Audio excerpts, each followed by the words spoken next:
नमस्कार मित्रांनो, सुस्वागतम. तू हिरे माझा मित्वा या मालिकेच्या आजच्या भागामध्ये आता राकेश हा ईश्वरीच्या आत्याला म्हणजेच जयू आत्याला सांगत असतो की मला सांगा तुम्ही जयू आत्या, की जर ईश्वरी इतक्या चांगल्या कंपनीमध्ये काम करणारी मुलगी आहे तर तिच्यासाठी तुम्ही तिचे आई वडील म्हणून तिच्यासाठी चांगलाच घरचा मुलगा बघाल ना. म्हणजे असं माझ्यासारखा वगैरे तुम्ही मुलगा थोडी बघाल तिच्यासाठी. म्हणजे एवढ्या कंपनीत चांगल्या काम करणारी मुलगी आणि माझ्यासारखा मुलगा, असं तर शक्य होऊ शकत नाही ना स्थळ. त्यावेळेला मग आता जयू आत्या म्हणते की पण राकेशजी, मला काय वाटतं की एखाद्या मोठ्या गल्लेलट्ट पगाराच्या नवऱ्यापेक्षा एक मनाने चांगला असणारा मुलगा आणि त्याचबरोबर नोकरी करणारी मुलगी, या दोघांचं जर एकमेकांबरोबर लग्न झालं तर तेही चांगलंच दिसेल ना. म्हणजे हे चांगलंच आहे ना. तेव्हा मग हे ऐकल्यावर लगेच तो हसायला लागतो आणि म्हणतो की हो, चांगलंच तर आहे, परंतु मला नाही बाबा ते शक्य वाटत. मला नाही वाटत की असं सगळं काही घडू शकतं. म्हणजे या सगळ्या इतक्या प्रकारामध्ये तुम्ही म्हणताय ते ठीक आहे, परंतु मला नाही वाटत की माझं नशीब इतकं चांगलं असेल. म्हणजे मला इतकं काही चांगलं स्थळ येईल असं तरी मला वाटत नाही. बरं, ते सगळं जाऊ द्यात. जयवत्या, तुम्ही एक काम करा. तुम्ही मात्र ना आता ते लोणच्याचं लक्षात ठेवा हां. म्हणजे लोणचं बनवायचं हे लक्षात असू दे. तेव्हा ती म्हणते की हो हो, ते आहे माझ्या लक्षात. बरं, बाकी ते लग्नाचं काय मला नाही वाटत जमेल. असं म्हणून तिथून राकेश निघून जातो आणि तो तिथून निघून गेल्यानंतर आत्याचे रिॲक्शन बघत असतो आणि मनातच म्हणतो की वा राकेशजी, यावेळेला तुमचा जो बाण आहे तो अगदी निशाण्यावर लागला आहे. म्हणजे लग्नाच्या बाबतीतलं जे इंदोरी जिलेबीचं माझं स्थळ आहे ते स्वतःहून चालत चालत तुझ्यापर्यंत कसं येईल याचं परफेक्ट प्लॅनिंग तू करून ठेवलं आहेस. अगदी मस्त, अगदी परफेक्ट, असं म्हणून तो खुश होत असतो. आणि जयू आत्या मात्र विचार करत असते की नाही, खरंच राकेशजी खूप चांगला मुलगा आहे. काही झालं तरी याच्याबद्दल विचार करायलाच हवा, असं आता ती म्हणत असते. त्यानंतर आता राकेश हा तिथून बाहेर पडतो आणि खूप आनंदात असतो, कारण त्याला खूप आनंद झालेला असतो की जे स्थळ आहे ते त्याच्यापर्यंत नक्कीच येणार आहे. आणि आता माझ्या इंदोरी जिलेबीचं स्थळ स्वतःहून चालत चालत माझ्यापर्यंत येईल. ज्या गोष्टीसाठी मी इतका खटाटोप करत होतो, आता तीच गोष्ट माझ्या हातात येणार, म्हणून तो खूप जास्त आनंदित झालेला असतो आणि मनातल्या मनामध्येच तो खुश होत असतो. आणि तेवढ्यात समोरून शलाका आणि ईश्वरी दोघीजणीही चालत येत असतात आणि तो त्याच्याच विश्वामध्ये रमलेला असतो की माझं लग्न ईश्वरीबरोबर होणार आणि त्याच आनंदामध्ये तो स्वतःच्या बाईकवर बसायला चाललेला असतो. परंतु त्याचं मात्र कुठेच लक्ष नसतं की दोघीजणीही चालत येत आहेत. तो गाडीवर बसतो आणि तेवढ्यात त्याची नजर त्याच्या मिररवर जाते आणि त्याला दिसतं समोरून शलाका त्याचप्रमाणे ईश्वरी गप्पा मारत मारत येत आहेत. आता दोघींना पाहिल्यावरती त्याचा चेहऱ्यावरचा रंग क्षणार्धातच उडून जातो आणि तो टेन्शनमध्ये येतो. बापरे, या दोघीजणी इथे, शलाका इथे काय करते, असं म्हणून तो आता घाबरतो. आणि नंतर शलाका म्हणत असते की राजेश्वरजी मला भेटतायत की नाही. त्यावेळेला ईश्वरी म्हणते की काळजी करू नका, आपण बघूया, यावेळेला मी तुम्हाला मदत करते ना भेटायला. तेव्हा मात्र आता इथे राकेशची घाबरगुंडी उडालेली असते. तो म्हणतो या दोघीजणी इथे एकत्र, असं जर यांनी मला इथे पाहिलं तर माझा सगळा प्लॅन फ्लॉप होऊन जाईल, असं म्हटल्यावर तो खूप घाबरलेला असतो. आणि समोरच असलेला जो पांढऱ्या रंगाचा फडका असतो तो पटकन टेम्पोवरचा उचलतो आणि त्या फडक्याने स्वतःला पूर्ण कवर करून घेतो. आणि समोरून हे सगळं शलाका पाहते, परंतु तिची नजर काही एवढी जात नाही आणि तो तिथून गाडीवरून उतरतो आणि गाडीवरून उतरून टेम्पोच्या मागे लपायला जातो. आणि ईश्वरी म्हणते की काळजी करू नका शलाकाताई, तुम्ही बसा, यावेळेला ना राकेशजी घरीच असतील, तुम्ही काळजी करू नका, भेटूया आपण त्यांना. त्याच वेळेला आता खाली पाय टाकत असताना ईश्वरीच्या पायाला जराशी ठेस लागते आणि ती आई ग अशी ओरडते. शलाका म्हणते की अहो, काय झालं आहे तुम्हाला नेमकं, म्हणजे ठीक आहे ना. तेव्हा ती म्हणते की ठीक आहे ठीक आहे, मला इतकं काही नाही लागलेलं. परंतु आता ती तिचा हात धरते आणि ईश्वरीची नजर टेम्पोच्या जवळ जाते आणि टेम्पोच्या जवळ गेल्यावर ती विचार करत असते की कदाचित तिथून कोणी बघतंय का. परंतु तिकडे राकेशच लपलेला असतो. आता ईश्वरी म्हणते की शलाकाताई, मला ना असं वाटतं आहे की तिकडून ना टेम्पोच्या इथून आपल्यापाशीनं कोणीतरी बघत आहे लपून छपून, मी जरा बघते हां, असं म्हणून ती आता तिथून जायला बघत असते आणि समोरूनच तिची नजर असते. त्याच वेळेला आता शलाका तिला थांबवत असते, परंतु ती थांबत नाही. आता राकेश म्हणतो की झालं, लागली वाट, आता ही पण याच दिशेने चालत येत आहे. आता तो तिकडेच उभा राहतो आणि ईश्वरी मात्र हळूहळू चालत चालत त्याच्यापाशी येत असते. आणि ईश्वरी ही पटकन येऊन उभी राहते आणि ती बघते तर तिला तिथे धक्का बसतो आणि त्या टेम्पोच्या तिथे तिला कोणीच दिसत नाही. राकेश मात्र आता पुढच्या बाजूला असतो आणि फ्रंटला जाऊन तो लपलेला असतो. आणि त्याच वेळेला शलाका तिथे नसते. ईश्वरी बघते की कोणच नाही आहे. पण मला असं का वाटलं की इथे कोणीतरी माझ्यापाशी बघत होतं. आता ईश्वरीला कळतं की कोणीतरी नक्कीच आहे. मग आता शलाका म्हणते की काय झालं ईश्वरी ताई, कोणी आहे का? त्यावेळेला ती म्हणते की नाही हो शलाका ताई, कोणीच नाही आहे. मला असं वाटलं की कोणीतरी आपल्याकडे लपून बघतंय, परंतु इथे तर कोणीच नाही आहे. मी इथे बघायला आले. कदाचित मला ना भास झाला असेल बहुतेक, असं ईश्वरी बोलते. आणि त्याच वेळेला मग आता दोघीजणीही पुन्हा आतमध्ये जात असतात. आता राकेश मनातल्या मनात विचार करतो की चुकून थोडक्यात वाचलो आहे मी, नाहीतर आज इंदिरी जिलेबीसमोर माझं सगळं काही पर्दाफाश झाला असता. आणि तो खूप चिडलेला असतो. ईश्वरी म्हणते की बरं चला शलाकाताई, तुम्ही घरी चला, आपण राकेशजींना भेटून घेऊया. आणि मग त्या दोघीजणी निघून जातात. राकेश आता स्वतःच्या चेहऱ्यावरचा जो पांढऱ्या कलरचा फडका असतो तो बाजूला करतो आणि खूप वैतागलेला असतो आणि म्हणतो की आता या माझ्या माणसांना ना मी सोडणारच नाही. इतकं सांगितलं तरी त्यांना कळलं नाही. आता तो त्याच्या माणसाला फोन करतो आणि म्हणतो की काय रे, तुझं लक्ष कुठे असतं? अरे तुला तिच्यावर लक्ष ठेवायला सांगितलेलं, तू तिथे पुढच्या दरवाजावर लक्ष ठेवत बसलायत. आणि ते दोघीजणीही मागच्या दरवाजावरून निसटून गेल्या आणि त्या आता माझ्यासमोर उभ्या होत्या. लक्षात ठेवा, पैसे पूर्ण हवेत ना, तर काम पण व्यवस्थित करायचं, नीट लक्ष द्यायचं, सगळ्या बाजूने बघायचं, नाहीतर बघा मग मी काय करतो ते. पैसे मी पूर्ण देणारच नाही, असं तो त्याच्या माणसांना धमकावतो. आणि म्हणतो की थोडक्यात वाचलास राजेश्वर, नाहीतर पूर्ण वाट लागली असती. आज तुझ्यासमोर शलाका आणि ईश्वरी अशा दोघीजणी उभ्या होत्या. तो खूप घाबरलेला असतो. नंतर आता आजी आलेली असते आणि म्हणते की वा रे वा अविनाश, अरे उद्याच्या चैत्रगौरीची सजावट फारच छान केलेली आहेस रे. खरंच खूप सुंदर वाटतंय, खरंच खूप छान वाटतंय, प्रसन्न अगदी. आणि असं मला खरंच मनापासून खात्री वाटते की उद्याची आपली चैत्रगौरीची जी पूजा आहे ना, ती अगदी सुंदर पार पडणार आहे. हो, सगळं व्यवस्थित होणार आहे. तेव्हा मग त्यावर तो म्हणतो की हो हो आई, अजिबात काळजी करू नकोस, सगळं काही व्यवस्थित होईल, तुला घाबरण्याची अजिबात गरज नाही आहे. तेव्हा मग ती म्हणते की उद्याच्या पूजेला आपली अंजली असती तर किती बरं वाटलं असतं ना रे. मग त्यावर तो म्हणतो की अगं आई, ती पण एखाद्या चांगल्या कामासाठीच गेली आहे ना, तिचा पाय बरा होण्यासाठी. येईल तीही लवकर, हरकत नाही, सगळं होईल व्यवस्थित. तेव्हा मग आता आजी म्हणत असते की हो, सगळं व्यवस्थित झालं पाहिजे. त्याच वेळेला तिची नजर ही समोर असणाऱ्या वल्लरीकडे जाते. वल्लरीचं लक्ष फक्त मोबाईलमध्ये असतं. आणि त्याच वेळेला आता वल्लरीला बघतच आजी म्हणते की अरे हिला जरा. तेव्हा मग अविनाश म्हणतो की वल्लरी, अगं ऐकतेस का, आम्ही काय बोलतो आहे. उद्याच्या सगळी मोबाईल बाजूला ठेवून जरा उद्याच्या सगळ्या तयारीवर लक्ष दिलं असतंस तर जरा बरं वाटलं असतं ना.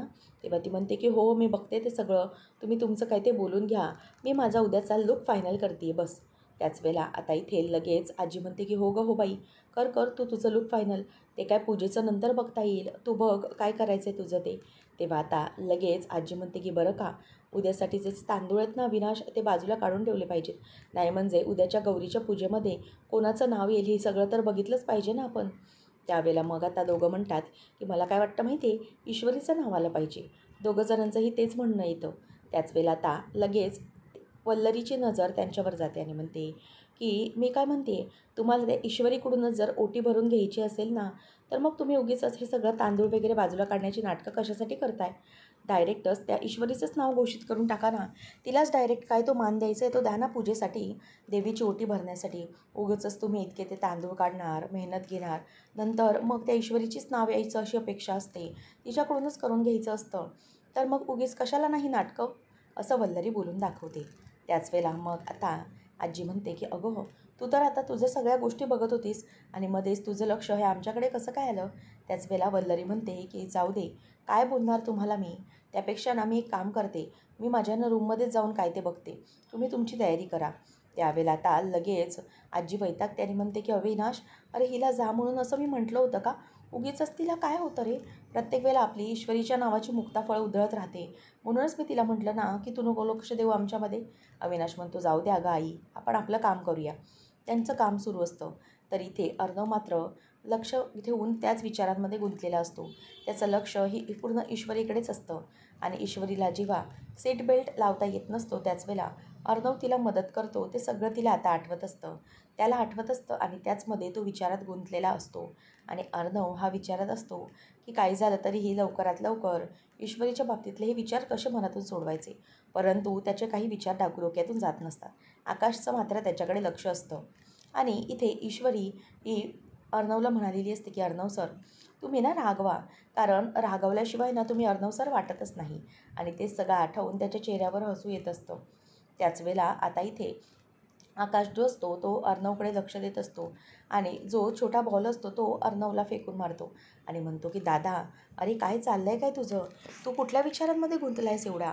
नाही म्हणजे इतका मी मगाचपासून तुला बघतो आहे, परंतु तू विचारांमधून बाहेरच येत नाही आहेस. तेव्हा नक्की कोणाचा विचार करतो आहेस, असं तो विचारतो. त्यावेळेला आता अर्णव हा चिडलेला असतो आणि म्हणतो की तुला काय करायचं आहे? तुझं माझ्याकडे कशाला लक्ष हवं आहे? तेव्हा तो म्हणतो की नाही रे, मी मगाचपासून तुला बघतो आहे, तुझं ना लक्षच नाही आहे. तू कुठला तरी विचार करतो आहेस. कदाचित तू त्या व्यक्तीचा विचार करतो आहेस वाटतं. तेव्हा मग अर्णव त्याच्यावर चिडतो आणि म्हणतो की हे बघ आकाश, सरळ तोंड बंद कर आणि इकडून ना निघायचं आता. गपचूप जायचं, जास्त बडबड करायची नाही. तेव्हा आकाश म्हणतो की अरे दादा, मी बडबड केली ती तुला आवडत नाही, परंतु तुला तिची बडबड फार आवडते हां. म्हणजे तिने बडबड करावी याच्यासाठी तू किती प्रयत्न करत असतोस, परंतु आमचीच बडबड तुला बाबा आवडत नाही. त्याच वेळेला आता आकाश म्हणतो की बोल ना बोल ना, खरंच ना, त्याच गोष्टीचा विचार करत होतास ना तू, बरोबर की नाही? त्यावेळेला मात्र इथे आता अर्णव लॅपटॉप खाली ठेवतो आणि आता आकाशजवळ जातो आणि म्हणतो की बरेच दिवस ना तू माझा मार खाल्लेला नाहीस. थांब, आता मी तुला दाखवतो. मग जाशील आजीजवळ रडत रडत, मला अर्णवने मारलं, लहानपणी जसा राहायचाच तसा. आता तो त्याचे दोन्ही हात घेतो आणि म्हणतो की आत्ता तुला ना आम्ही सोडत नसतो. बरेच दिवस झालं तुला माझी बॉक्सिंगची पंच पडली नाही आहे, म्हणून जास्त बडबडतो आहेस ना तू, म्हणून जास्त बोलतो आहेस ना, पण तुला ना मी आता सोडणारच नाही. असं म्हणून आता अर्णव हा त्याचा हात धरायला जातो आणि त्यावेळेला अर्णवला बघून तो ओरडतो आणि म्हणतो की दादा प्लीज सोड, मी असं नाही करणार. तेव्हा अर्णव म्हणतो की परत बोलशील असं? तेव्हा तो म्हणतो की नाही दादा, मी नाही बोलणार, मला सोड, प्लीज सोड. असं म्हणून आता मला दुखायला लागलं असं म्हणून तो हात सोडून घेतो. अर्णव पण त्याला सोडतो आणि म्हणतो की चल ना, निघ, गपचूप इथून आता निघायचं, जास्त काहीच बोलायचं नाही. त्याच वेळेला आता आकाश म्हणतो की दादा, मला माहिती आहे तू कोणाचा विचार करत होतास. उद्याच्या ना चैत्रगौरीची जी पूजा आहे ना, त्या उद्या ती पण येणार आहे ईश्वरी. तेव्हा मग आता तो म्हणतो की मग त्याच्याशी माझं काय घेणं देणं आहे, सगळा स्टाफ येणार आहे. तेव्हा तो म्हणतो की दादा, परंतु तुला नक्की कोणाशी घेणं देणं आहे ना, हे मला चांगलंच माहिती आहे, म्हणूनच उगीच तू त्या गोष्टींचा विचार करू नकोस. आता मात्र अर्णव त्याच्यावर आणखी चिडत म्हणतो की झालं, तुझी सुरुवात झाली आहे का? आता मात्र मी तुला सोडणार नाही. त्यावेळेला आता आकाश त्याला पकडून तिथून पळून निघून जात असतो आणि म्हणतो की हा चाललो मी. आणि त्याच वेळेला आता इथे त्याला आठवतं की जेव्हा ईश्वरीची बडबड त्याला आवडत नव्हती तेव्हा ती गप्प होती, परंतु जेव्हा लॉकेट तो काढायला निघाला तेव्हा ईश्वरी त्याला पटकन बोलते, माझं लॉकेट आहे ते. तेव्हा मग आता अर्णव बोलतो की आत्ता कसं बोललीस बरोबर, असं बोलायला काय झालं होतं? ते सगळं त्याला आठवतं आणि मग ईश्वरी त्याला म्हणते की सर, तुम्हालाच तर माझी बडबड आवडत नाही ना, म्हणून मी बोलत नव्हते. आणि मग त्याच वेळेला आठवतं की मला हे सगळं काय होत आहे. नाही म्हणजे ईश्वरी ही आठवून मी कशाला हसतोय, असं म्हणून आता तो त्याच्या कामाला पुन्हा लागलेला असतो. त्यानंतर आपल्याला पाहायला मिळतं की इकडे राजेश्वर अजूनही आलेला नसतो आणि ईश्वरी म्हणते की ॲक्च्युली शलाकाताई यावेळेला राकेशजी घरीच असतात, मग नेमके ते कुठे गेलेत? जेव्हा तुम्ही असताना तेव्हाच नेमकी चुकामुक असते. त्याच वेळेला आता शलाकाला कॉल येतो मंजूकडून आणि मंजू सांगत असते की शलाका जरा प्लीज येतेस का? त्यावेळेला शलाका म्हणते की बरं ईश्वरी, मला ना आता निघायला हवं, प्रॉब्लेम झाला आहे. ॲक्च्युली ना मंजूताईंची चावी आहे ना घराची माझ्याकडेच राहिली, म्हणून मला जायला हवं. असं म्हणून ती आता तिथून निघत असते आणि म्हणते की खरंच मला कळत नाही आहे की नेमकं काय होणार आहे, राकेशजी भेटणार आहेत की नाही. आणि त्याच वेळेला ईश्वरीच्या मनामध्ये विचार येतो की आत्ताच्या या वेळेला एकटी रात्रीचं जाणं म्हणजेच शलाका म्हणते हो ना, राजेश्वरची भीती आहेच. त्यावेळेला ईश्वरी म्हणते नका काळजी करू, आमच्या इथे जवळकर काका राहतात ना, त्यांना सांगते मी तुम्हाला तिथे पोचवायला, नका घाबरू, चला. असं म्हणून आता तिथून शलाका आणि ईश्वरी दोघी बाहेर पडतात. त्याच वेळेला आता शलाकाला ती बाहेर पोचवून येते आणि नम्रताला आत्या सगळा प्रकार घडलेला सांगते आणि म्हणते की अगं तुला माहिती आहे का नमू, काय झालं ते, किती गोंधळ झाला आहे आज. मी तुम्हा मुलींना सांगितलंच नाही. नम्रता म्हणते की काय गं आत्या, काय झालं आहे काय? तेव्हा ती सांगते की अगं, आज मी बघ साड्या पाठवण्यासाठी म्हणून गेलेले, तेवढ्यात ईश्वरी पण आलेली असते. ईश्वरी म्हणते की काय झालं आत्या नेमकं? तू का घाबरली एवढी? तेव्हा ती सांगते की अगं, मी साड्या घेऊन गेलेले ना रिक्षामधून, नेमक्या त्या रिक्षावाला साड्या घेऊन गेला होता. नेमक्या त्याने पळूनच नेल्या मला ना. कसंबसं मी हे सगळं हँडल केलं आहे. मग दोघीजणी घाबरतात आणि म्हणतात की काय? मग तू काय केलंस आत्या? तेव्हा ती सांगते की अगं, मी काय केलं म्हणजे तेवढ्यातच घरी राकेश आले आणि त्यांना मी सगळा प्रकार सांगितला. ते बिचारे गेले. राकेशजी त्या रिक्षावाल्याला शोधलं, गाठलं, त्यांच्याकडून साड्या परत मिळवल्या.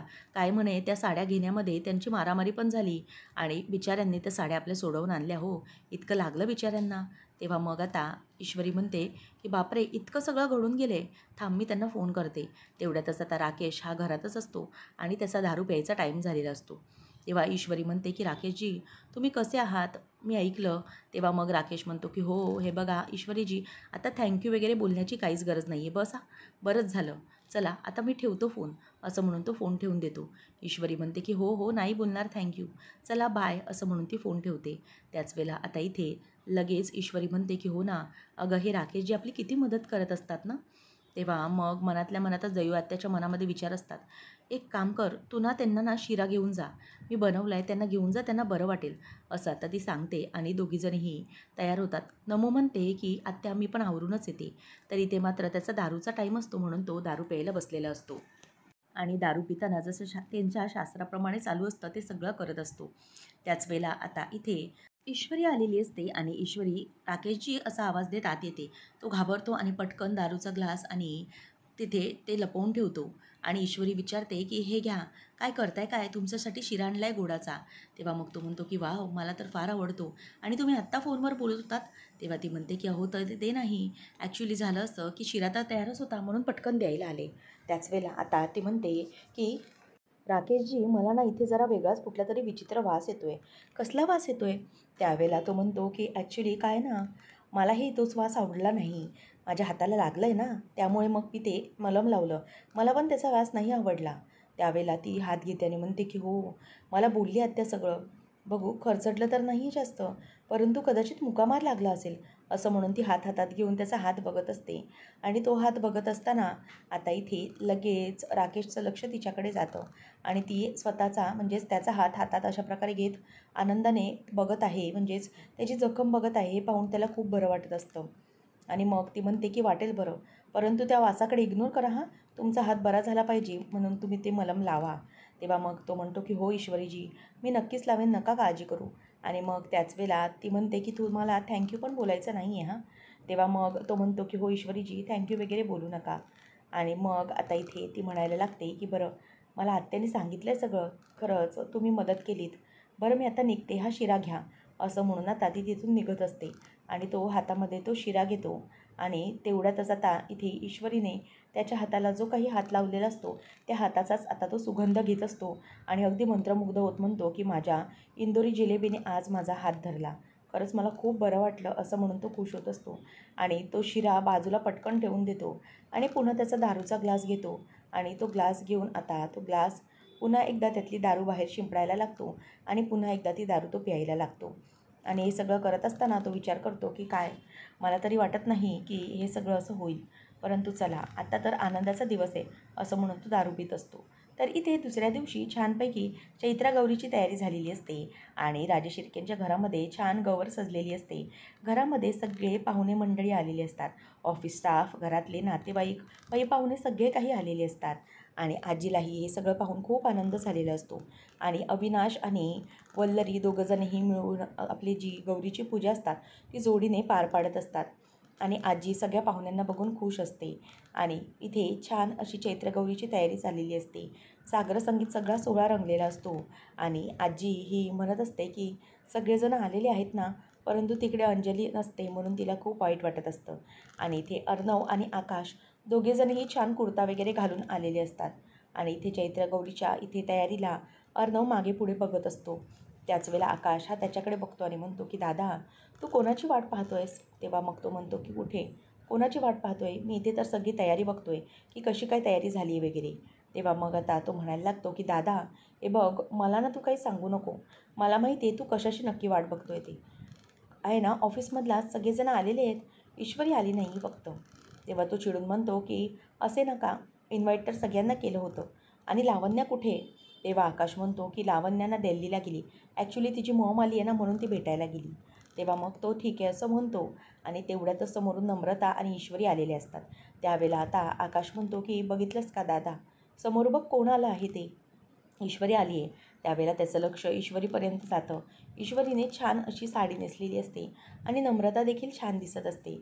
दोघीजणीही लांबूनच सगळं बघत असतात आणि ईश्वरी ही त्याच्याकडे बघून अशी फुलादिलाने स्माईल देत नाही, कारण ती खूप घाबरून असते की जर पुन्हा काही अर्णव तिला बोलला तर, म्हणून ती शांत शांत उभी असते. आणि त्याच वेळेला मात्र आकाशची नजर नम्रताकडे हटतच नसते, कारण तीही खूप सुंदर आणि गोड दिसत असते.